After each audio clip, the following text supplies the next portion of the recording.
Welcome back to the episode 2 of the Hunter series. Today, we'll be talking about wolves. Yes, sounds interesting, right? You've heard of the alpha wolf, the dominant male, the one who leads by force, the one who fights to the top and rules the pack through fear and power. It's one of the most iconic ideas in all the nature. But it's almost entirely wrong. Yeah, you heard me right. And the scientist who first popularized the alpha wolf theory spent the rest of his career trying to take it back. This is the story of how wolves hunt, and it will change the way you see them forever. So let's dive into it. In 1947, biologist Rudolf Schenkel studied wolves in captivity. He watched them fight and he watched them dominate each other. He called the winner the alpha. That idea spread everywhere. The books, documentaries, films, even dog training manuals. The alpha wolf became a symbol of natural leadership through dominance. But there was one problem. Captive wolves don't behave like wild wolves. Throwing unrelated wolves into a confined space and watching them fight for resources is nothing like natural wolf pack, and it never was. When researcher David Mack spent decades studying wolves in the wild, what he found was so different, and he formally asked his publisher to stop printing his own book. So, if wolves aren't ruled by alphas, what are they? A wolf pack is a family. That's it. A mating pair, the parents, and their offsprings from the last 1 to 3 years. The so called alpha male and alpha female are simply the mom and dad. They don't rule through dominance, they lead through experience, through familiarity with the territory, through the trust their pups have placed in them since birth. Think about that for a moment. What we called brutal dominance was actually just parenting. And this changes everything about how we understand the wolf hunt. Because a family doesn't hunt like a military unit following orders from a commander.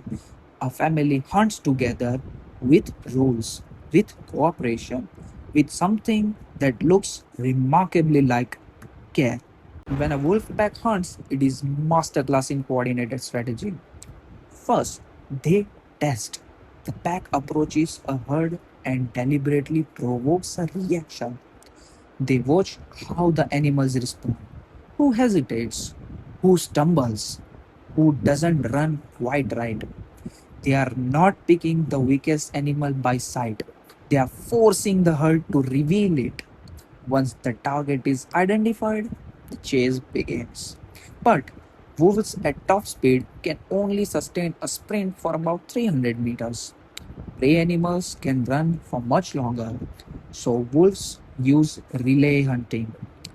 Different pack members take turns driving the chase.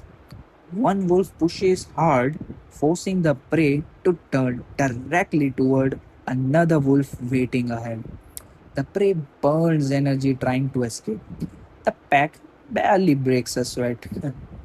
It is not brute force, it is geometry, it is patience. It is a family that has hunted together so many times they don't even need to communicate.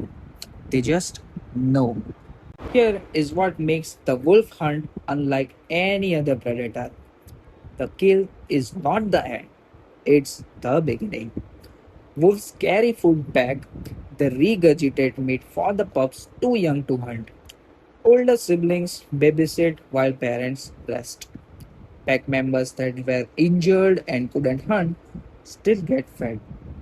No other predator does that. The cheetah hunts alone, eats fast, and disappears. The wolf hunts as a family and feeds as a family. What once scientists called dominance is actually one of the most sophisticated social systems in the animal kingdom, built not on fear but on loyalty. So, the next time we meet, it's the crocodile, an animal that hasn't changed its hunting strategy in 18 million years. And The reason why is more fascinating than you would ever expect. If you find this video fascinating and interesting, hit the subscribe button and the bell icon so don't miss any of the next episode, which is far more fascinating from the previous one. So, till then, see ya.